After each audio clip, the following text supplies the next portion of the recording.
Today let us discuss about the statistical test. Inferential analysis के लिए हमें कौन सा टेस्ट लगाना चाहिए, कौन सा टेस्ट यूज़ करना चाहिए, let us discuss. So, as I have already discussed what is parametric and non-parametric test, you must be knowing what are parametric and non-parametric test. तो parametric test में let us see t-test. What is t-test? So t-test used for comparing means of two group. Suppose कर लीजिए अगर आपके पास दो classes हैं, हर class में around 30 to 40 बच्चे हैं. अगर हमने कोई टेस्ट लिया, दोनों ग्रुप में हमने टेस्ट लिया, हम ये देखना चाहते हैं कि क्लास ए ने ज़्यादा अच्छा किया है या क्लास बी ने ज़्यादा अच्छा किया है या कोई डिफरेंस नहीं है दोनों के बीच में, तब हम इस टेस्ट का यूज़ करेंगे. तो टी टेस्ट हमें ये बता देगा कि दोनों ग्रुप में डिफरेंस है या नहीं है. सपोज कर लीजिए अगर ग्रुप ज़्यादा हो गए, if there are more than two group, अगर दो ग्रुप से ज़्यादा हो गए, सपोज कर लीजिए अगर 5 ग्रुप हो गए, तो कितने टी टेस्ट लगेंगे? उसके लिए सिंपल फॉर्मूला है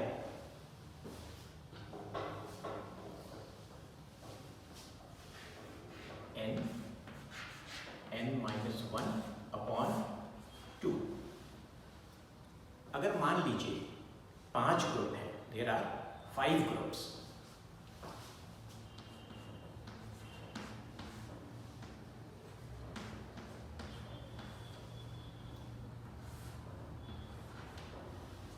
अपॉन 2.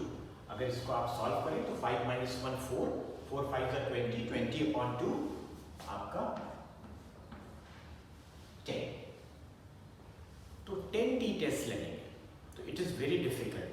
10 टी टेस्ट लगाना काफ़ी टाइम कंज्यूम होगा, काफ़ी मुश्किल होगा. इसीलिए हम लोग एनालिसिस ऑफ वेरिएंस के थ्रू, दैट इज एनोवा के थ्रू हम ये पता कर सकते हैं कि इन पांचों ग्रुप के बीच में अंतर है या अंतर नहीं है. So analysis of variance is used to compare between more than two groups. ANOVA can be of two type, दो प्रकार के हो सकते हैं. That is one way ANOVA and two way ANOVA. That will be discussing जब हम लोग ANOVA के बारे में पढ़ेंगे. Next is chi-square. So chi-square is represented by the symbol which you can see here, and it is used to evaluate the relationship between two categorical variable. ऐसे variables जो कि कैटेगराइज हो सकते हैं. फॉर एग्जाम्पल, जैसे कि हम voting preference जानना चाहते हैं, ओपिनियन जानना चाहते हैं, तब हम chi-square का यूज़ करेंगे. सपोज कर लीजिए बॉयज़ एंड गर्ल्स हैं, बॉयज़ एंड गर्ल्स पिकनिक पे जाना चाहते हैं या नहीं. अगर उनके ओपिनियन यस और नो है तो तब हम chi-square का यूज़ करेंगे. या वोटिंग प्रेफरेंस, फॉर एग्जाम्पल जैसे कि पॉलिटिकल पार्टीज़ हैं, 3 पार्टीज़ मान लीजिए, जैसे कि कांग्रेस, बीजेपी एंड इंडिपेंडेंट. ये 3 कैटेगरी में वोटिंग प्रेफरेंस मेल का और फीमेल का अगर हमें जानना है तब हम chi-square लगाते हैं. तो we will be discussing when we will be discussing about the chi-square. एक और होता है that is correlation. I think all of you must be knowing what is correlation. Correlation to find out the relationship between two variables. That also we will be discussing जब हम लोग correlation के बारे में पढ़ेंगे. So let us discuss t-test today. What is t-test? So t-test जैसा कि हमने बताया, it is used when comparing mean between the two groups. जब हम compare करते हैं किसी दो ग्रुप के मीन को और ये बताते हैं कि दोनों के बीच में अंतर है या नहीं, तब हम टी टेस्ट यूज करते हैं. T test basically they are 2 types. अगर हम टी टेस्ट देखें,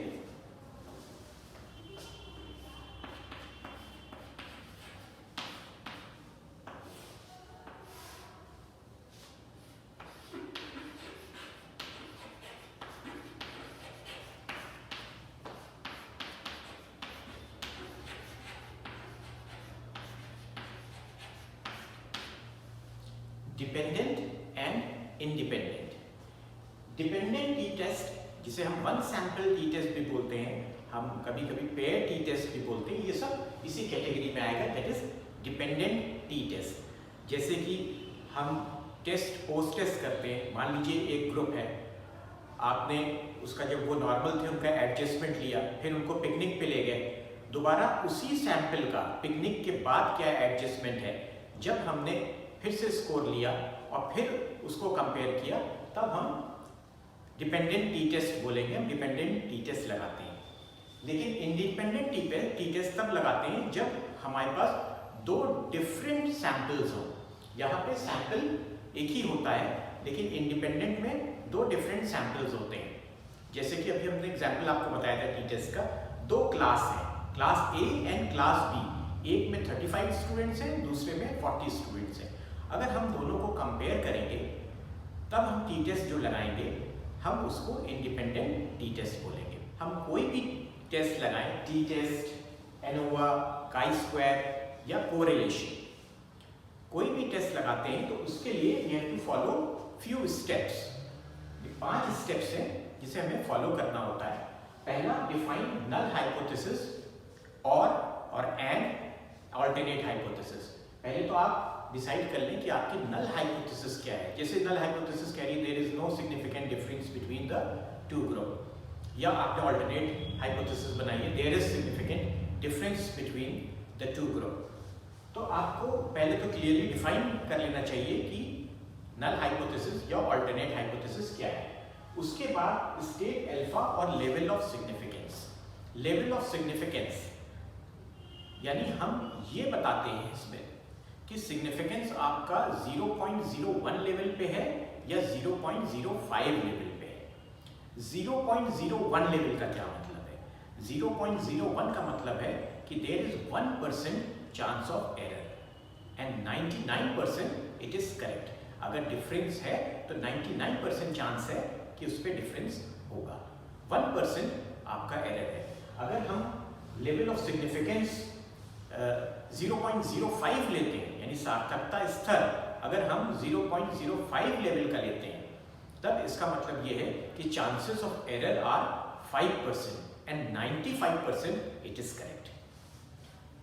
उसी तरह से डिग्री ऑफ फ्रीडम, हम डिग्री ऑफ फ्रीडम कैलकुलेट करते हैं। तो डिग्री ऑफ फ्रीडम हम सैंपल साइज से कैलकुलेट करते हैं। उसका फॉर्मूला होता है जो कि टी टेस्ट में, एनोवा में, काई स्क्वायर में, कोरिलेशन में, सब में अलग अलग होता है। दैट विल बी डिस्कसिंग जब हम लोग बाकी टेस्ट अलग अलग हम लोग डिस्कस करेंगे। Then calculate statistical test. हम लोग स्टैटिस्टिकल टेस्ट कैलकुलेट करते हैं with the help of formula और हम वो वैल्यू निकाल लेते हैं। फॉर एग्जाम्पल, जैसे टी टेस्ट हमको कैलकुलेट करना है, हमारे पास मीन स्कोर आ गया है, हमने कैलकुलेट करा और एक वैल्यू निकाल ली हमने। अब वो वैल्यू हमारे पास आ गई, मगर उस वैल्यू से हम कैसे पता करेंगे कि वो दोनों ग्रुप के बीच में अंतर है या नहीं है? उसके लिए हमें कंपेयर करना पड़ेगा with the help of critical value, जो कि टेबल में दी हुई होती है। तो उसके लिए हमें रिजल्ट और कंक्लूजन करना होता है। तो गिव रिजल्ट एंड और कंक्लूजन, तो उसके लिए हम कंपेयर करते हैं। कैसे कंपेयर करते हैं? हम टेबल वैल्यू से जो क्रिटिकल वैल्यू उसमें दी है, अपनी वैल्यू को कंपेयर करते हैं और उसके बाद हम अपना इंटरप्रिटेशन देते हैं, अपना रिजल्ट देते हैं, अपने कंक्लूजन देते हैं और ये बताते हैं किस सार्थकता स्तर पर वो दोनों के बीच में अंतर है। एट व्हाट पॉइंट और what level of significance the two group differ each other. So this was all about the statistical test. So let us discuss about the t-test with the help of numerical. The question is, a test was given to 36 boys and 45 girls. एक test दिया गया 36 boys को और 45 girls को. Test the significance of difference and interpret your result. Significant difference के लिए आप एक टेस्ट लगाइए और अपना रिजल्ट दीजिए, अपने परिणाम बताइए। सो अगर आपने देखा यहाँ पे दिया हुआ है बॉयज एंड गर्ल्स, तो दो ग्रुप हैं, तो डेफिनेटली जब दो ग्रुप हैं और डिफरेंस पूछा गया है तो हम टी टेस्ट ही लगाएंगे। यहाँ पे नंबर बॉयज 36 हैं और गर्ल्स 45 हैं। मीन m से डिनोट होगा, 72 मीन बॉयज का है और 79 गर्ल्स का है। स्टैंडर्ड डेविएशन 12 बॉयज का है और 15 गर्ल्स का है। तो हमने देखा मीन में अंतर आया है, तो अब ये देखना है कि वास्तव में अंतर है या नहीं है। इसके लिए हमको टी टेस्ट लगाना पड़ेगा। So let us do it with the help of T test.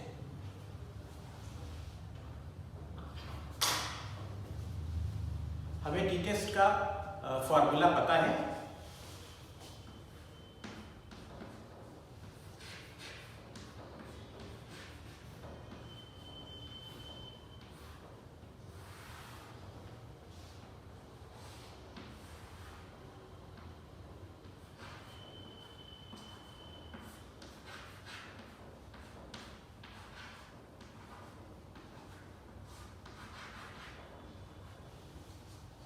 T test m1 minus m2 हमने बार लगा दिए हैं, यानी एक वैल्यू में से दूसरी वैल्यू को घटा देना है और नेगेटिव साइन को इग्नोर करना है। Then sigma 1 that is standard deviation of 1, उसका स्क्वायर अपॉन नंबर यानी कितने बॉयज हैं। फिर सिग्मा 2 यानी गर्ल्स का स्टैंडर्ड डेविएशन गर्ल्स का, उसका square and number of girls. तो हम इस टेबल में से देख करके यहां वैल्यू लिख सकते हैं। तो अगर हम वैल्यू इसमें लिखें m1 72 माइनस 79,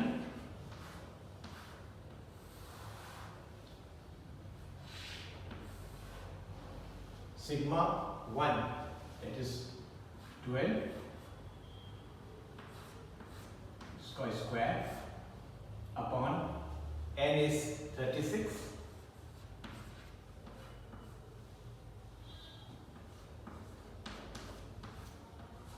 का square upon 45।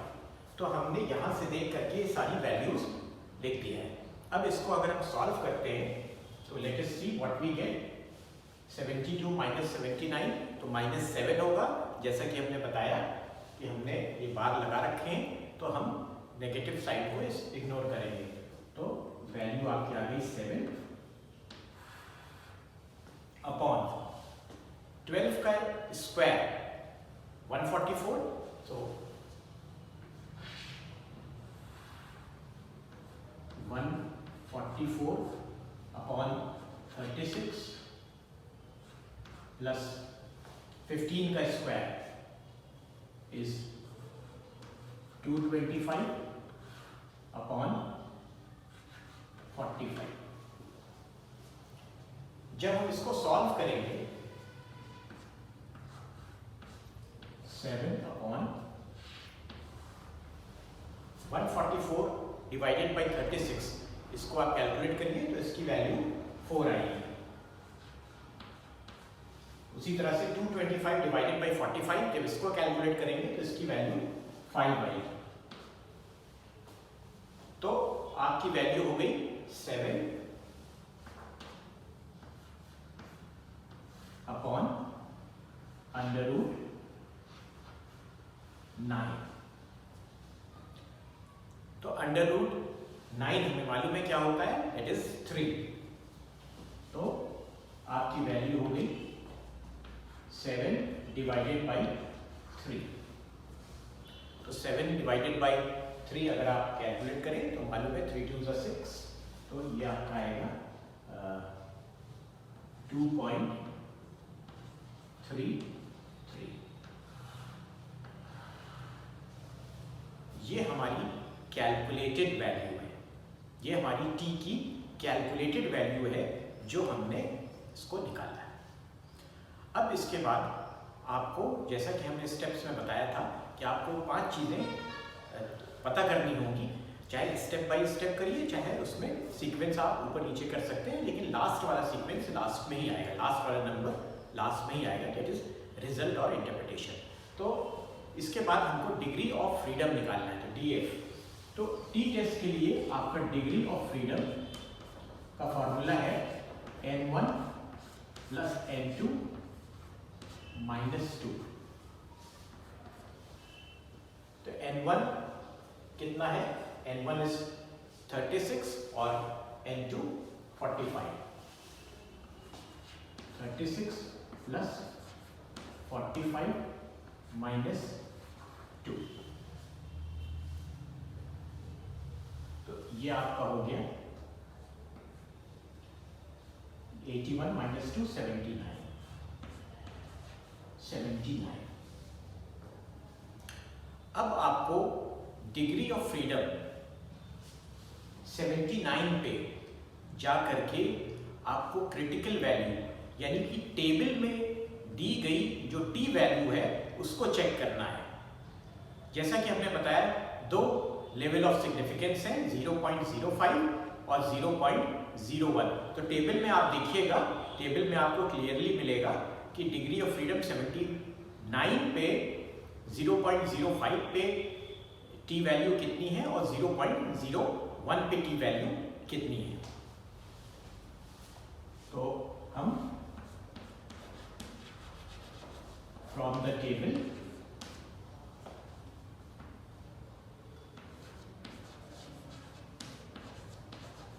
at degree of freedom 79,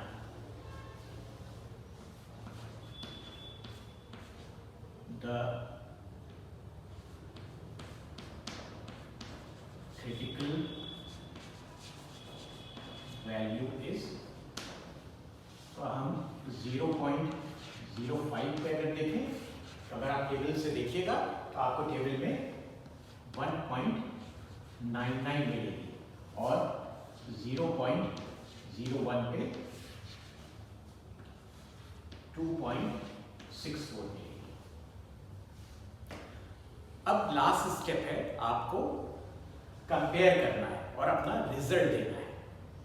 तो अगर हम इस पे चेक करना चाहते हैं दैट इज 0.05 लेवल पे यानी सार्थकता स्तर 0.05, तो हमने देखा 0.05 पे 1.99 वैल्यू है और हमारी कैलकुलेटेड वैल्यू कितनी आई है 2.33। So 2.33 is more than the table value that is 1.99 at 0.05 level of significance.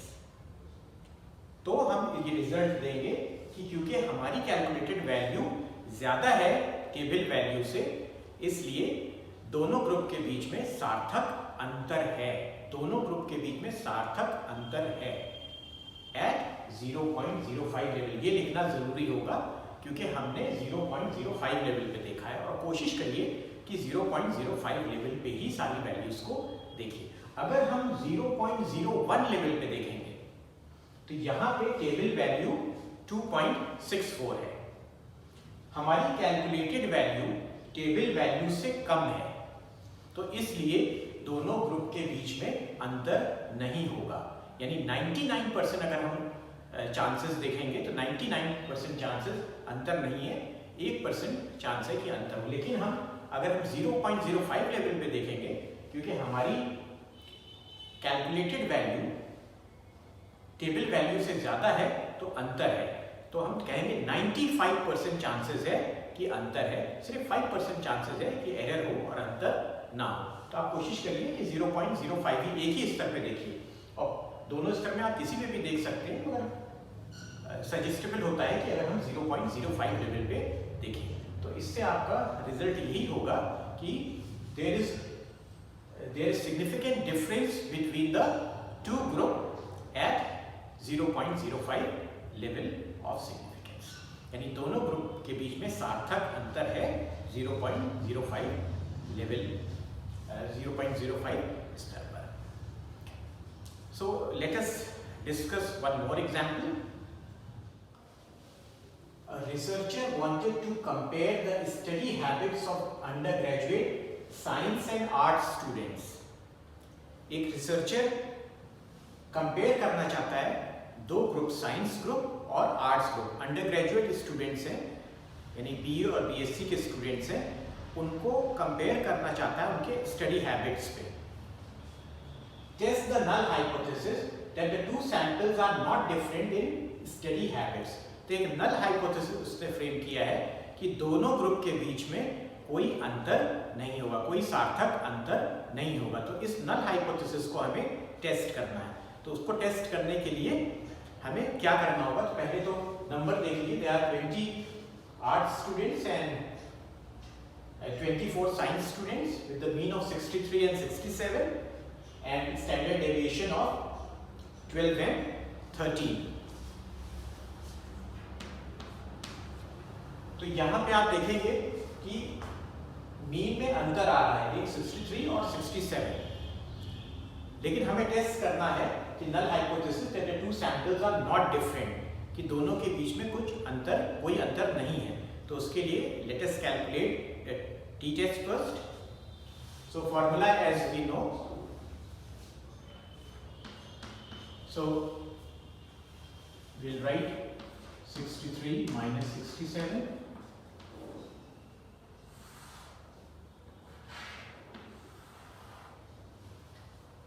standard deviation of first is 12 square upon n is 20 plus 13 का square and standard deviation is 13. So let us solve this. So 63 minus 67 that is minus 4, लेकिन negative sign को हम ignore करेंगे, तो it is 4 upon 12 को अगर हम open करेंगे 12 12 it will be 144 upon 20 plus 13 into 13 that is 169 upon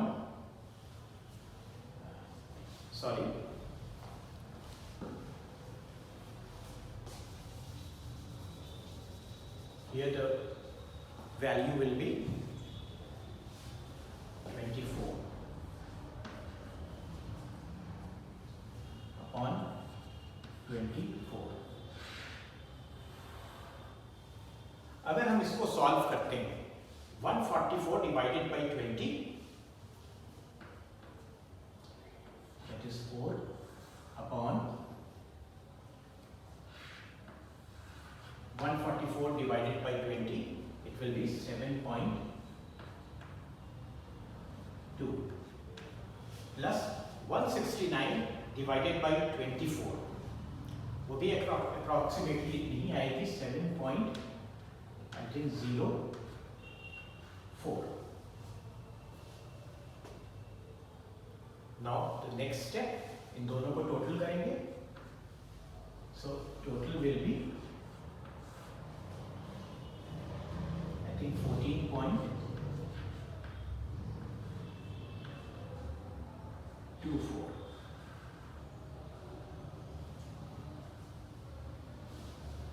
अब 14.24 का अंडर रूट हम निकालेंगे, तो जो स्क्वायर रूट निकालेंगे तो it will be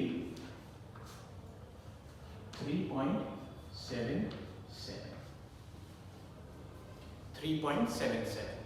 Now 4 divided by 3.77, so तकरीबन बराबरी वैल्यू है, तो 1 point something आएगी।